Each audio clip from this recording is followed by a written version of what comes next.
niat iktikaf di rumahnya Allah hingga waktu syuruk di bulan Ramadan. Mudah-mudahan pahalanya jauh lebih besar dari apa yang sudah kita dapatkan hari ini di setiap subuh. Kita awali dengan doa majelis. Bismillahirrahmanirrahim. Allahumma anfa'na bima 'allamtana wa 'allimna bima yanfa'una wa zidna ilma. Amin ya Allah ya rabbal alamin. Sahabat-sahabat seperjuangan menuju surga, sahabat-sahabat yang terlihat ahli sholat, ahli subuh, ahli puasa, ahli sedekah, ahli khair insyaallah. Uhayyikum jami'an bitahiyatil Islam wa tahiyatul Islam salam. Assalamualaikum warahmatullahi wabarakatuh. Alhamdulillahi rabbil alamin wa bihi nasta'inu ala umurid dunya waddin. Asyhadu an la ilaha illallah wa asyhadu anna Muhammad Rasulullah. Allahumma fassalli wa sallim wa barik ala sayyidina Muhammad sayyidil mursalin wa ala alihi wa sahbihi ajma'in, amma ba'du. Alhamdulillah, hari ini kita masih diberikan umur di bulan Ramadan. Umur di bulan Ramadan ini tentu saja dengan iradah Allah, iradah kauniyah, qadariyah, kehendak Allah supaya kita semuanya insyaallah masih diberikan kesempatan untuk beramal. Alhamdulillah, kita masih bisa menghembuskan nafas pagi ini. Kita masih bisa merasakan sejuknya cuaca subuh. Sejuk apa bikin ngantuk? Kalau bikin ngantuk itu sepertinya tadi sahurnya makan nasi putih sama mie instan. Kayaknya terlambat bangun. Mudah-mudahan tidak ya. Karena kalau makan itu jam 10 udah lapar lagi. Dan pagi ini dunia kalau subuh itu, ini udaranya masih bersih ya. Para anak-anak yang soleh, kalau rajin bangun subuh, ini udara paling bersih dalam sehari ya. Setelah ini kotor lagi gitu. Udara paling bersih ini kalau bisa paru-paru kita betul-betul banyak menghirup ya. Dan tentu saja insyaallah malaikat-malaikat Allah sedang turun membagikan rahmat dan keberkahannya ya, bagi mereka yang tidak ketiduran. Dan hari ini kita masih berada di bulan yang mulia, di hari yang penuh berkah ya. Hari keberapa ini? Hari ketiga ya. Ada yang keempat juga ya? Oh enggak ada, sepakat 3 ya. Alhamdulillah. Berarti lebaran berapa hari lagi Bu? Udah pesan tiket belum? Ya. Dan jantung kita masih berdetak. Allah masih izinkan mata kita terbuka. Alhamdulillah. Berapa banyak saudara kita, mungkin tidak di komplek ini, tapi di kantor, teman alumni atau tempat yang lain, yang mungkin pernah jadi teman duduk di saf-saf sholat kita, bahkan mungkin pernah tarawih bersama kita, tapi hari ini nama mereka sudah tertulis di batu lisan. Maka nikmat hadir di majelis ilmu seperti ini rezeki yang jauh lebih mahal dari harga emas yang terus naik hari ini. Berapa harga emas sekarang Bu? 2.900 sekian ya. Jadi nikmat istiqomah itu yang harus kita terus syukuri. Dan sholawat beriring salam semoga kita curahkan kepada baginda besar Nabi Muhammad sallallahu alaihi wasallam, manusia agung yang mulia kalau bukan karena perjuangan beliau, keringat beliau, air mata beliau yang selalu mendoakan kita sebagai umatnya, pasti hari ini kita tidak merasakan indahnya sujud, tidak merasakan halawatul iman, manisnya iman. Ya, semoga kelak nanti pada mahsyar saat matahari sejengkal dari kepala, kita termasuk umat yang dipanggil oleh beliau. Mari umatku minum air dari telaga Haud. Aku tahu engkau sedang kehausan. Sebelum engkau masuk ke jannah, mandikan jasadmu dengan air di telaga Haud, minum airnya sehingga engkau pun pantas masuk ke jannah. Alhamdulillah, di bulan Ramadan ini tentu kita ingin sampai target-target kita. Target yang paling mulia itu adalah la'allakum tattaqun. Bapak Ibu, kalau kita lihat ya, la'allakum tattaqun itu di dalam Quran terulang 6 kali. La'allakum tattaqun, la'allakum tattaqun. Ya. Quran ini telah kita tadabburi setiap bulan. Ya, udah berapa tahun? 10 tahun ya? Nggak nyampe. Lama ya betul tahun Ustaz. Betul kita. Masya Allah. Ya, sudah 10 tahun. Ya, campur kosong-kosongnya ya. Dan ayat pertama yang kita temukan terkait tentang hal ini nanti ketemu di ayat 21 dari 6.236 ayat. Ayat pertama yang adalah la'allakum tattaqun yaitu ayat 21. A'udzubillahi minasyaitonir rajim. Ya ayyuhan nasu u'budu rabbakumul ladzi khalaqakum wal ladzina min qablikum la'allakum tattaqun.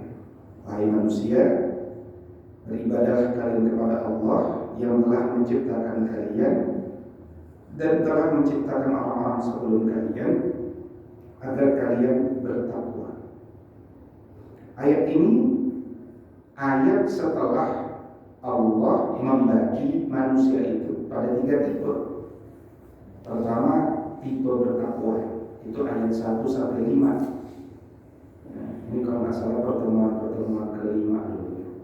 Jadi rubuk 1 itu kan ayat 1 sampai 43, rubuk 2 ayat 4, 5, 9, rubuk 3, 60, 74. Nah, di rubuk 1 ini ya kita belajar dari ayat 1 sampai 23 itu bicara tentang 3 model manusia. Model pertama orang bertakwa. Orang bertakwa itulah yang berpotensi menjadi orang yang unggul. Ya, orang bertakwa. Ayat 1 sampai 5. Yang kedua, orang kafir. Ya, ayat 6 sampai 7. Nah, yang ketiga orang apa? Munafik. Nah, ayat tentang orang munafik ini gak cukup 5 ayat, gak cukup 2 ayat. Mulai dari ayat 8 sampai ayat 20, 13 ayat bicara tentang munafik. Karena sulit membedakan orang itu munafik atau tidak. Allah yang Maha mengetahui. Ya, karena itu manusia itu kadang-kadang diminta refleksi. Ada nggak debu-debu kemunafikan dalam dirimu? Nah, jadi untuk menjadi bertakwa itu mulainya dari titik nol. Apa itu? Sadar dengan sesadar-sadarnya bahwa kita ini diciptakan Allah. Diciptakan Allah.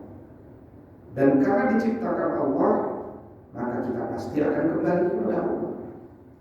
Maka kenali Allah, cintai Allah, dan siaplah berjuang dan berkorban untuk Allah. Nah, dari situlah punya potensi takwa. Kalau kita bergerak tanpa berawal dari Allah, itu pergerakan kita nanti seperti fata morgana, sia-sia. Kemudian kita nanti ketemu di ayat ya 63 kalau tidak salah. Allah Subhanahu wa taala berfirman, "A'udzu billahi minasyaitonir rajim. Wa id akhadna mitsaqakum wa rafa'na fawqakumut tur." Ya, ingatlah wahai Bani Israel ketika kami mengambil janji kepada kalian dan kemudian kalian tetap tidak mau beribadah kepadaku. Sampai kemudian ku angkat bukit Sinai itu, mau ku jatuhkan ke atasmu. Akhirnya mereka pun terpaksa sujud. Ya, karena tafsir itu dilihat mereka itu sujud sambil melihat ke atas. Jadi nggak gitu. Tapi karena mereka sudah sujud, ya Allah masih maafkan. Nah, ini 2 kali dari 6 la'alakum tattaqun itu 2 kali Allah mengulangi dengan redaksi ujung yang hampir sama. Nanti satu lagi Quran surah Al-A'raf.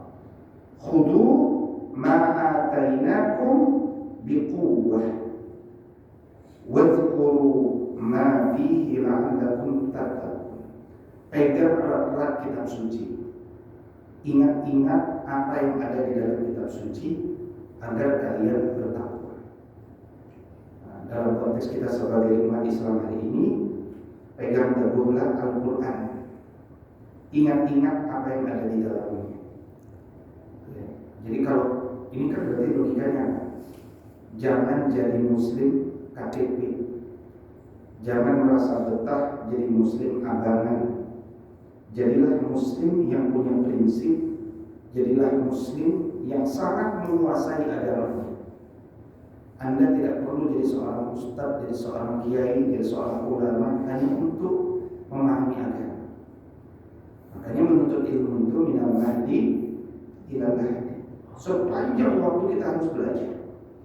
Ya. Dan karena itu mulailah dari membaca Quran, termasuk di bulan Ramadan ini, bukan sekedar mengejar khataman, ya, tapi kejarlah dengan berorientasi pada pemahaman. Supaya paham gimana? 1. Warattilil Quran dan tartila, surat Al-Muzammil, bacanya pelan-pelan, jangan buru-buru kejar skor. Yang kedua adalah bacanya dengan tadabbur. Dan pintu tadabbur itu nomor 1, baca terjemah. Logika saja.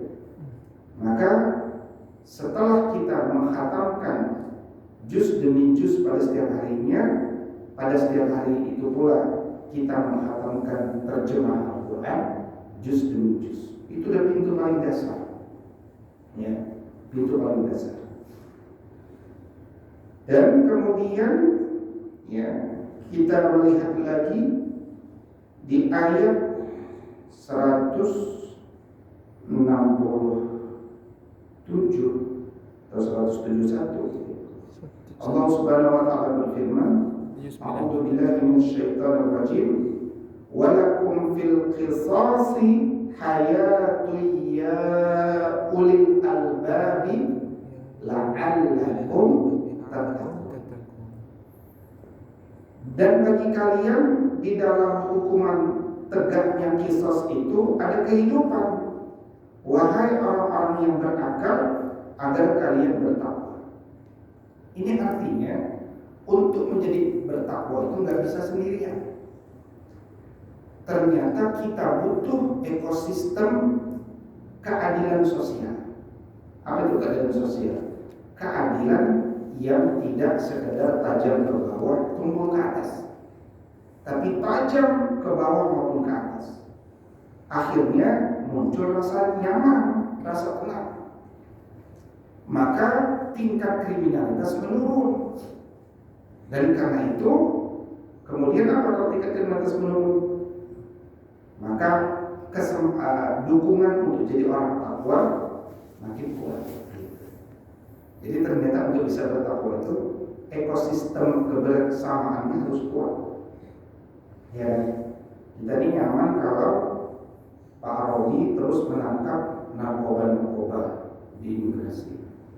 Pak Nofri pastikan sinyal Telkomsel bagus. Pak Rama jangan sampai kabel wilayahnya kepotong. Udah nyaman kita. Begitu ada yang kepotong, ada narkoba macam-macam, mulai tak nyaman, mulai kita terganggu. laut, ya kan? Robi, Novri, Rama, plus guru-guru yang lain. Yang lain guru-guru, karena anak mudanya di orang lain. Nah setelah itu baru ayat 183 Allah berfirman, A'udzubillahi minasyaitonirrajim, ya ayyuhalladzina amanu kutiba alaikumus shiyam kama kutiba alal ladzina min qablikum la'allakum tattaqun. Wahai orang-orang beriman yang sudah beriman, yang sudah bertakwa. Kalau belum beriman kan enggak mau puasa. Kalau belum bertakwa enggak mau puasa. Karena imanlah mereka mau puasa. Maka la'allakum tattaqun itu bukan menjadi bertakwa, tapi agar mereka semakin takwa, bertambah-tambah takwa. Makanya ada haqqa tuqatih yang sebenar-benar takwa. Karena ada takwa yang tidak sebenar-benar. Ya, diwajibkan, telah dituliskan, ditakdirkan, ditetapkan bagi kalian berpuasa.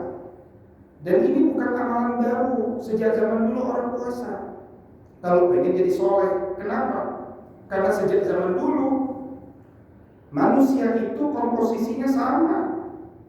Fa'alhamaha fujuraha wa taqwaha. Jadi setiap detik kita berada dalam pertarungan. Kenapa? Karena ada sifat fujur, ada sifat takwa. Datang kajian subuh enggak ya? Datang apa ke rumah? Datang apa ke rumah? Udah pertentangan. Begitu di kajian subuh, tidur enggak ya? Tidur enggak? Tidur enggak? Pertentangan. Ya, nanti siang lapar, buka enggak ya? Buka enggak? Buka enggak? Sholat duha enggak ya? Sholat enggak? Pertentangan. Tapi ternyata yang menyebabkan selama ini kita ini sulit mencintai kebaikan, kata para ulama, karena kita banyak makan. Begitu kita banyak makan, maka syahwat kita menguat. Begitu syahwat kita menguat, maka hawa nafsu kita meninggi.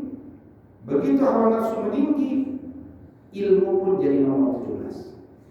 Nantilah ilmu. Yang penting yang saya mau harus saya dapat. Kenapa dampak awalnya? Banyak makan.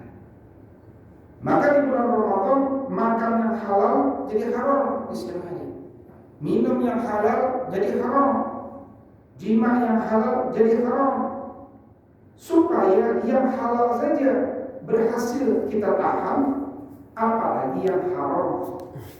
Ya, berzina, korupsi, kolusi, nepotisme, suap, ya kan? Semuanya jadi lebih mudah bagi kita. Ya, jadi kalau orang itu tidak mengurangi makan, dia menyerang langsung pusat logistik syaitan. Karena syaitan itu dalam hadis disebutkan inna syaitana yajri majrad dam. Syaitan itu mengalir di aliran darah. Jadi kalau ada orang kemasukan jin, ya cari saja ngumpulnya di titik mana, di jempol kah, selangkangan kah, ketiak kah, leher kah, ya belakang telinga kah, itu dulu dicari. Nah, ketika dipegang sakit, baru dibakar dengan ayat-ayat Allah Subhanahu Wa Taala. Kemudian dengan penuh kebencian, suruh dia keluar, nggak pakai syarat. Ukhruj ya aduwallah, laknati al-anuka bilaknatillah. Jadi sama syaitan itu jelas babnya bab pertarungan. Ya, karena Allah yang berfirman, inna syaitana lakum aduwwun fattakhidhu aduwwan. Jadikan syaitan itu musuh. Karena syaitan itu adalah musuh. Ya, gimana dengan musuh? Tidak ada negosiasi. Tidak ada negosiasi. Ya, lawan. Harus benci. Kita tidak suka diganggu sama syaitan, gitu kan? Nah, itu syarat-syarat keunggulan. Ternyata untuk jadi orang unggul itu jaga makanan. Makanya kalau kita lihat ya, mundur sedikit nih, ayat 168. Ini tentang makan. Ayat 168. Allah berfirman, billahi minasyaitonir rajim. Ya ayyuhan nas, wahai manusia, kulu makanlah oleh kalian, manusia ya. Manusia itu artinya muslim non muslim.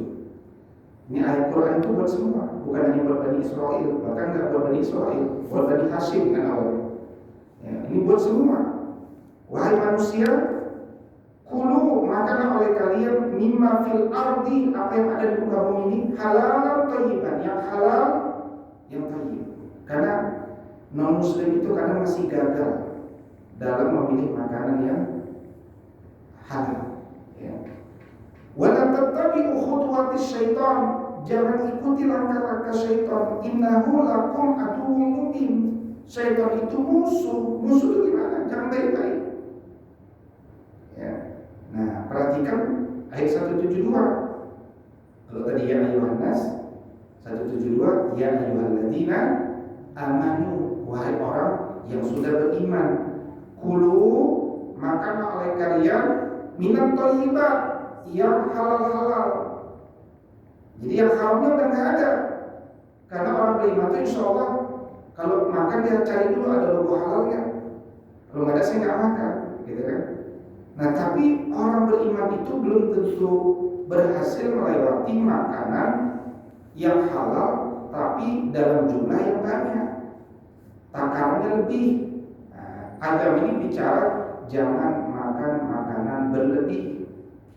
Karena kalau berlebih itu engkau bisa menjadi mengantuk, engkau itu bisa menjadi tidak nyaman, sakit perut, macam-macam. Tapi kalau engkau kurang makan, juga engkau bisa sakit perut, tidak produktif. Maka tujuan makan itu komposisinya supaya engkau dapat duduk kuat menuntut ilmu. Manajemen makan, ya. Manajemen makan. Ini ada mitos ya. Mitos bahwa katanya orang berpuasa itu dia pasti lemes, kurang cairan.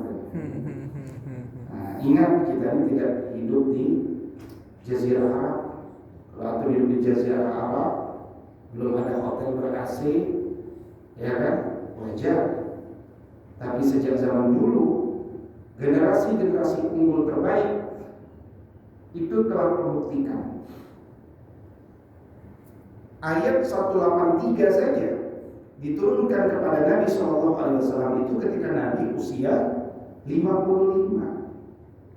Bukan Nabi usia 40, usia 55 Nabi baru mulai diperintahkan puasa. Dan di bulan yang sama Nabi itu diperintahkan boleh berjihad. Sebelumnya nggak boleh. Makanya Nabi harus lari sana, lari sini, perintahkan hijrah. Sekarang ya lawan di umur 55. Itu artinya kan generasi umur itu di umur 55 tidak pensiun dari kehidupan, meskipun pensiun dari pekerjaan. Jangan sampai kita merasa alhamdulillah umur 55 berarti kerjaan saya sudah tidak ada, saya cukup sholat berjamaah di masjid sama bermain sama cucu. Nah itu aja. Bayangin kalau 300 juta penduduk Indonesia ini cuma sholat 5 waktu dan main sama cucu, apakah hilang agama Islam? Ya kan? Sementara yang lain berdakwah 24 kali 7 jam melalui TikTok, melalui Instagram. Ya, sementara kita hanya sholat dan bermain sama cucu tabung. Bukan umat Nabi SAW yang membatasi ya amalnya di usia 55. Makanya banyak orang akhirnya cepat pikun, sakit. Kenapa? Karena aktivitasnya berkurang. Padahal dia punya potensi besar, gitu. Dan Nabi SAW di umur 55, Masya Allah, tidak ada matinya, malah disuruh perang. Ya, sampai umur 63 itu pun karena Allah wafatkan. Kalau nggak wafat kebayang. Ya, berapa usia tadi? Mungkin umur 90 tetap bergerak. Nah, dan perang pertama yang Nabi ikuti di bulan Ramadan, perang Badar, umur 55, menang 313 lawan 1000 orang. Berarti satu muslim lawan 3. luar biasa. Kemudian nanti Fatu Mekah, penaklukan kota Mekah juga di bulan Ramadan. Ya.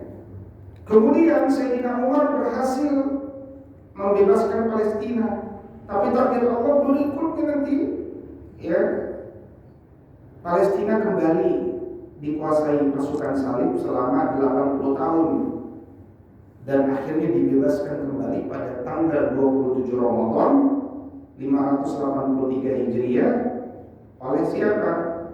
Salahuddin Al-Ayyubi. Berarti kalau perang bukan tanggal 27, perangnya sudah sebelum tanggal 27, bulan Ramadan. Jadi Ramadan itu para generasi dulu itu tidak hanya tilawah Quran, tidak. Tapi mereka juga tilawah Quran. Gitu. Salahuddin Al-Ayyubi itu fakih.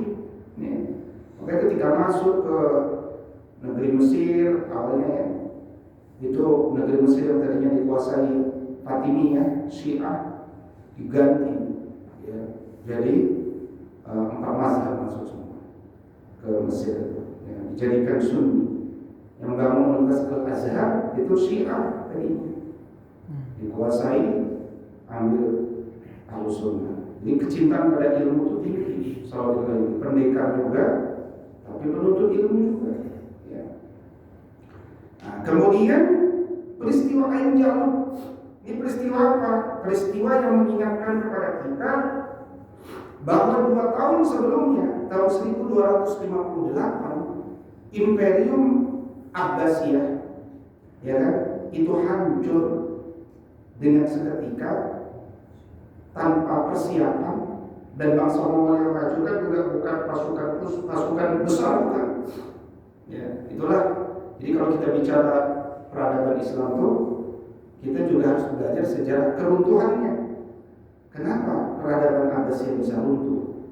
Kenapa itu bisa jadi pelajaran? Ya. Kalau orang itu sudah jauh dari ilmu, lebih mencintai harta, dia tidak punya syarat untuk menang. Tahun 1258 hancur kota Bundar Baghdad. Semua umat Islam bingung, kok bisa Islam kalah? Padahal Islam sudah memimpin sejak zaman Nabi, ya, tahun 623, 634 sampai tahun 1258, hampir 700 tahun, ya, memimpin, kalah. Tapi dengan izin Allah, tahun 1260 ada dari Bani Mamluk namanya Saifuddin Qutuz berhasil menggetarkan bangsa Mongol. Nanti tahun 1300 dengan gagah berani muncul lagi dari Turki Utsmaniyah, ya, bukan orang Arab, bukan orang Turki. Ya, jadi dulu Nabi pernah mengatakan nanti Konstantinia akan futuh. Ternyata yang memfutuhkan siapa? Orang Turki, bukan orang Arab, bukan orang Mamluk juga, orang Turki. Siapa dia? Itu Sultan Al-Fatih. Sultan Muhammad Al-Fatih. Ini kisahnya sedang tayang nih sekarang, episode ke-16. Kali ini harus episode ke-17. Tapi karena di Turki ada siaran langsung liga apa itu, nah, jadi tidak jalan episode 17. Pekan depan episode 17. Ya, nah, namanya peristiwa Injil. Sampai proklamasi NKRI itu pun tanggal 10 Ramadan. 10 Ramadan tahun 1364 Hijriah di Jalan Pegangsaan Timur nomor 54 Jakarta, di rumahnya kakeknya Bapak Yusuf Martak. Yusuf Martak itu yang punya rumah makan Larazeta di Tebet. Ya, di rumah orang Arab. Kenapa tidak menunggu sawalan? Nah, kita lebaran dulu aja baru proklamasi. Nah, gitu kan? Karena proklamasi di bulan Ramadan pahalanya lebih besar daripada proklamasi di bulan Syawal. Dan banyak ulama di bulan Ramadan menyelesaikan, merampungkan tulisan-tulisan. Ini produktif. Makanya Ramadan itu bulan akselerasi, bukan bulan hibernasi. Dan yang puasa itu siapa? Jasad kita. Maka siapkan jasad kita, sehatkan jasad kita, latih jasad kita. Karena jasad ini titipan. Bagaimana cara melatihnya? Secara umum jasad ini harus dilatih bangun pagi. Bangun pagi. Bahkan Nabi SAW menjelaskan kalau orang itu bangun pagi, wudu, tahajud, maka lepaslah ikatan-ikatan itu, dia akan masuk waktu pagi dengan semangat, dengan jiwa yang baik. Tapi kalau dia tidak menggunakan habituasi kebiasaan baik seperti ini, maka dia masuk waktu pagi itu dengan jiwa yang jelek dan malas. Di pagi. Dan di pagi itu dia awali dengan apa? Dengan istighfar, khususnya ketika waktu sahur. Allah berfirman dalam Quran surat Az-Zariyat ayat ke-18, wa bil ashharihum yastaghfirun. Jadi kalau ingat sahur jangan ingat makan. Nomor satu itu ingat istighfar. Pada anak kita kita beristighfar, baca sayyidul istighfar. Baru kemudian makan. Istighfar dulu. Ini amalan waktu sahur di hari apapun, di bulan apapun. Jadi ini akhirnya melahirkan strategi tidur. Bagaimana tidur yang baik? Ini sudah saya sampaikan di banyak forum. Ada pakar-pakar di bidangnya seperti kimia, kesehatan. Jadi tidur yang baik itu, kalau kita ingin tetap produktif di bulan Ramadan, kalau bisa 4-5 jam. Kalau kita tidur setengah 11 misalnya, setengah 12, setengah 1, setengah 2, setengah 3, setengah 4, cukup kan? Itu udah bagus lah 5 jam. Karena kenapa saya bilang setengah 11? Karena sekarang habis sholat aja jam 9. Habis sholat jam 9 makan kan? Makannya sepertiga makanan. Sampailah setengah 10, minum kopi, kan? Itu terakhir itu setengah 10 udah gak boleh minum lagi. Karena harus ada jeda itu sebenarnya 1 jam maksimal, bagus 2 jam. 1 jam sebelum tidur jangan ada makan minum lagi. Itu setengah 11. Tidurlah kita dengan tidur yang terbaik. Bangunlah kita setengah 4. Kemudian kita melakukan aktivitas tadi.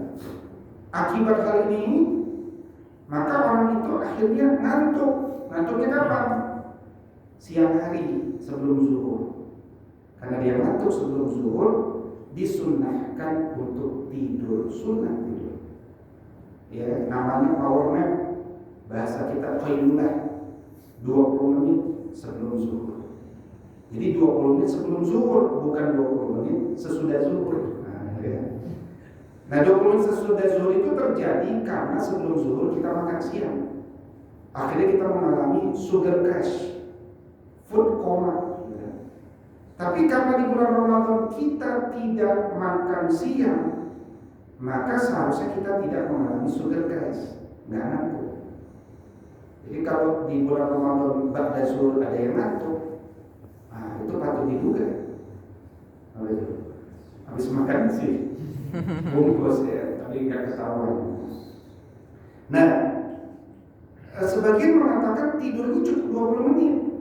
Karena kalau tidur lebih lama lagi, katakan 1 jam, itu berpotensi masuk deep sleep, tidur yang sangat dalam. Dan tidur sangat dalam itu nggak bisa sebentar. Kalau sebentar kita bangun, kita mengalami sakit kepala karena sleep inertia. Makanya ini sunnahnya dari Islam. Amalannya ditegakkan oleh orang Jepang sama Korea. Di Jepang itu karyawan-karyawan pada bawa bantal. Jadi buat apa? Buat persiapan sebelum zuhur udah langsung tidur di meja masing-masing. Tapi kalau di Telkomsel orang pada bawa bantal, gimana tuh? Itu namanya mindset. Kamu bawa bantal, kamu males ya? Kalau di Jepang orang bawa bantal dianggap karyawan loyalitas. Gitu. Kalau di Aikan saya nggak berkomentar. Nah, maka itu strategi makan. Nah, kemudian strategi itu tadi strategi itu dulu. Nah, sekarang strategi makan. Yang membuat kita tidak produktif, jangan-jangan salah satunya adalah makanan. Ya, sehingga kita tidak unggul itu karena kita nggak bisa merawat atau memanage makanan kita. Nah, contoh mulai dari sahur. Sahur itu yang paling bagus apa? Makanan yang paling lambat dicerna. Contohnya beras merah, oat, kacang-kacangan, dan sayur berserat tinggi. Insya Allah kadar gula darah stabil hingga sore. Ya, boleh ditambahkan dengan madu, ya, madu yang bagus, misalkan madu sider, Yaman. Kemudian kurma 7 butir. Ya, kalau kita kesiangan, itu paling minimum supaya kuat sepanjang hari itu 7 butir kurma dengan air putih hangat dan madu. Tambah telur setengah matang 3, gorengan 2. Nah, itu namanya opsional. Tapi yang 3 tadi itu minimum, coba aja. Saya beberapa kali kalau sekarang belum pernah ya, tahun lalu beberapa kali coba begitu. Ya, coba begitu. Kadang-kadang kita tuh fokus pada kuantitasnya. Itu, kan udah terlambat makan nasi putih 2 piring sama mie instan. Memang terasa kenyang, tapi nggak kuat sampai akhir. Ya, karena kita salah memilih jenis makanan. Berikutnya minuman. Kadang-kadang siang hari kita sudah pusing. Pusingnya bukan karena lapar, tapi ternyata karena kurang air. Kenapa kurang air? Karena minumnya tidak sampai 8 gelas. Manajemen minum 8 gelas ini dimaksimalkan di Indonesia masih, alhamdulillah di Indonesia ini. Ya, 2 gelas sebelum 2 gelas hangat air putih hangat ketika berbuka, kemudian 4 gelas sampai pukul berapa tadi? Setengah 10. Kemudian tambah 2 gelas lagi ketika sahur. Nah, itu indah kalau di Indonesia. Ya, kalau di Perancis itu kadang bisa puasa Ramadan itu hanya 4 jam. Ya, jam 10 malam, jam 10, nanti jam 3 udah subuh. Nanti 5 jam. Nah, bisa begitu tuh. Bahkan ada lagi yang cuma 1,5 jam, ada juga itu di wilayah mana gitu kan. Jadi alhamdulillah kita ini masih 13 jam. Nah, berikutnya, ini yang paling penting. Ada masa namanya the golden hours. Waktu emas. Kapan itu? Ba'da subuh jam 5.30 sampai jam 9. Ini hormon kortisol meningkat. Ya, dan karena itu ini tidak boleh tidur. Tapi ini waktu terbaik untuk pekerjaan-pekerjaan yang memang membutuhkan otak yang serius. Menghafal Quran, deep work, deep learning, analisis data, ini jam-jam segitu. Jangan tidur di jam ini karena akan mengacaukan ritme sirkadian. Makanya saya tidak setuju tuh kalau sekolah masuk jam 8 gitu. Ya, karyawan masuk jam 8 itu bertentangan dengan ritme sirkadian. Ya, justru karyawan suruh masuk pagi, siang suruh tidur. Ya, jam 11 buat kebijakan tidur itu akan berbeda. Nah, minimal saya hanya bisa coba di sekolah. Pada sekolah ada kita jam 5.30 sudah datang, jam 6 sudah mulai. Nanti jam 11 tidur. Ya, jadi saya mau mulai dari apa yang saya bisa. Supaya tidak mengacaukan ritme sirkadian. Ya, beda menghafal Quran jam 8 sama menghafal Quran jam 6 itu beda. Beda menghafal Quran setelah tidur, kemudian sholat zuhur, kemudian menghafal Quran kedua. Itu beda kalau didahului tidur dengan tidak tidur. Itu sudah kita teliti 7 tahun ini. Nah, maka makin sore glukosa darah kita mulai pada titik terendah. Di situ kita mulai pekerjaan-pekerjaan yang tidak berat, balas-balas email, administrasi. Kalau masih di kantor, katanya jam 3 udah pulang ya. Ya. Nah, kenapa pulang jam 3? Itu supaya nggak macet sebenarnya. Bukan karena supaya mengurangi produktivitas, supaya tidak macet. Jam 3 jam 4 pulang, alhamdulillah. Nah, jadi apakah otak akan melambat? Tidak, otak nggak melambat. Otak itu justru setelah 13 jam tidak makan, tubuh menghabiskan cadangan gula atau glikogen dan beralih membakar lemak menjadi keton. Ya, keton itu apa? Bahan bakar yang lebih efisien bagi otak dibandingkan glukosa. Dia bisa meningkatkan fungsi mitokondria sehingga fokus mental menjadi lebih tajam dan stabil tanpa fluktuasi gula darah. Ya, menurut saya sampaikan ini di depan pimpinan BSI, saya ada pimpinan yang mengatakan, Ustaz, saya itu alumni kimia, Ustaz. Loh, kok kerja di BSI? Nah, itulah Ustaz, salah jurusan. Kerja di kimia tapi jadi pimpinan BSI. Ini keton ini skripsi S1 saya, Ustaz. Benar tuh, Ustaz. Keton ini skripsi S1 dia. Jadi memang otak itu justru makin jernih di bulan Ramadan. Makanya jangan banyak tidur. Tadi Ustaz tidur kan bukan sunnah, tidur kan berpahala pada bulan Ramadan. Nah, itu menjelaskan di ayat kitab Al-Ghazali. Maksudnya kalau nggak tidur engkau hanya sibuk main game, scrolling, mendingan tidur aja. Ya, tapi kalau dengan tidak tidur engkau belajar AI, belajar membuat makalah, nah itu jangan tidur. Pagi-pagi itu buka laptop belajar AI.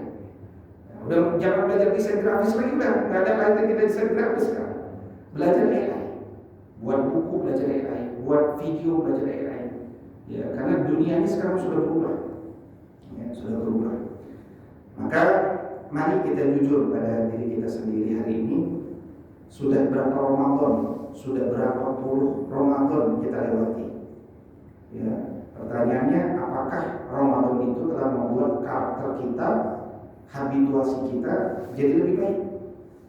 Atau jangan-jangan selama ini kita puasa tuh kering aja, rutinitas sahur, ya cuma pindah jam makan, habis itu ajang kumpul-kumpul bukber alumni, pas bukber CLBK Cita Lama Bersemi Kembali gitu kan, pas bukber kita pakai jam termewah, baju termewah, aku keren loh, sukses gitu kan, lagi atau pas bukber kita jadi lupa sholat maghrib, kita belum sholat maghrib nih gitu kan. So, habis sholat isya nanti aja di rumah, saya di rumah ketiduran. Nah, mendingan kalau gitu jangan bukber. Jadi mendingan serius. Ya, jadi jangan sampai outcome atau output dari madrasah Ramadan itu nggak kita dapatkan.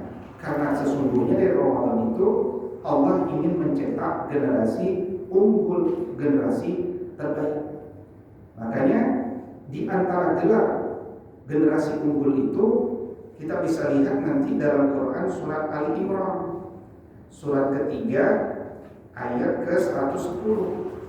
Ketika Allah Subhanahu wa taala berfirman, "A'udzubillahi minasyaitonirrajim.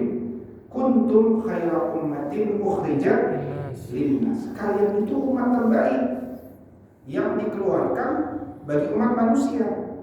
Dan orang itu terbaik bukan karena gelarnya berderet.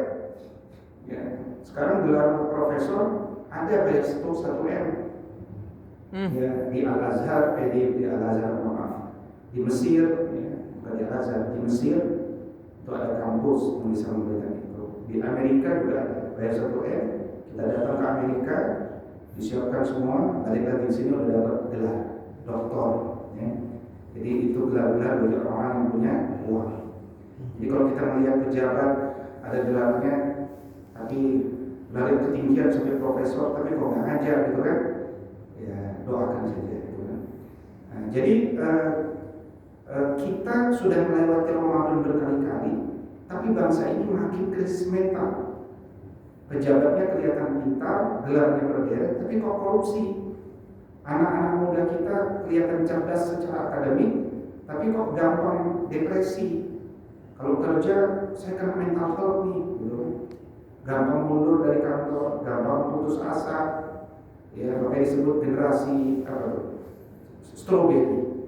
Tampak manis di luar, tapi ditekan langsung hancur berantakan. Akhirnya disebut generasi strawberry. Berarti ada madrasah yang dia tidak Ya, kadang kita melihat orang kok gampang sekali marah, baru dipepet sedikit di tol udah bunuh-bunuhan, gampang memaki di sosial media. Ya, jempolnya lebih cepat dari pikirannya. Ya, jempolnya, pukulannya lebih kuat daripada minta maafnya. Ya, udah mukul, bisa minta maaf belakangan, ya kan? Nah, jadi itu kenapa bisa terjadi? Karena kita kehilangan fondasi mental. Ya. Nah, Ramadan ini harus kita nikmati. Ini mental. Kita pengen ngomong. Ya. Jadi Allah Subhanahu Wa Taala berfirman,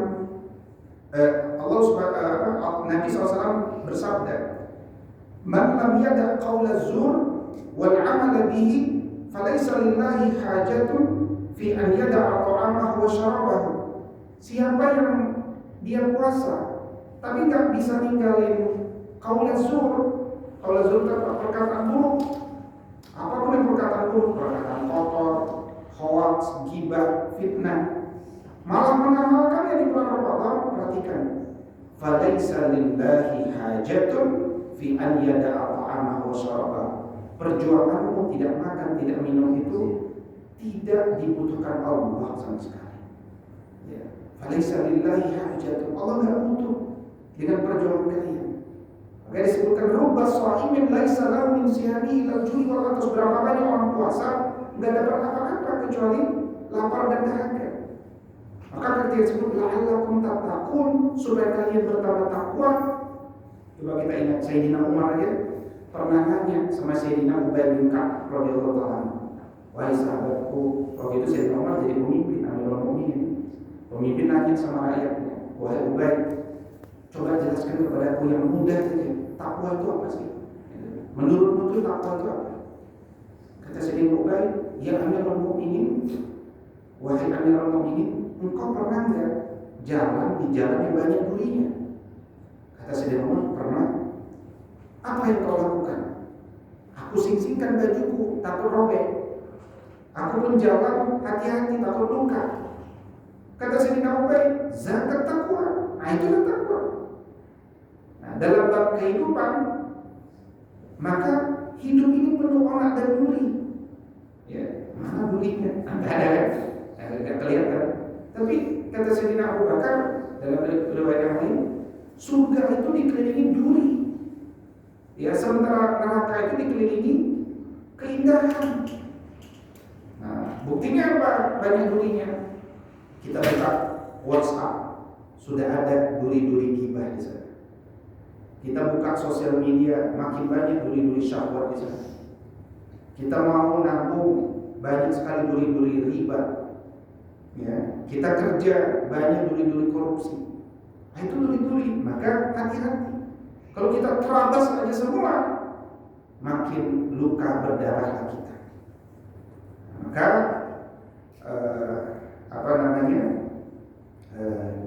untuk menjadi generasi terbaik itu kita harus menikmati setiap cara Allah dalam mendidik kita. Bapak Ibu, sahabat seperjuangan, saya kira pengantar saya itu dulu. Ya, boleh kalau ada yang ingin dikoreksi, ditambahkan, disempurnakan. Waktu mungkin masih ada sekitar 5-10 menit. Tafadhol kalau ada Bapak Ibu yang ingin menambahkan sebelum kita selesai.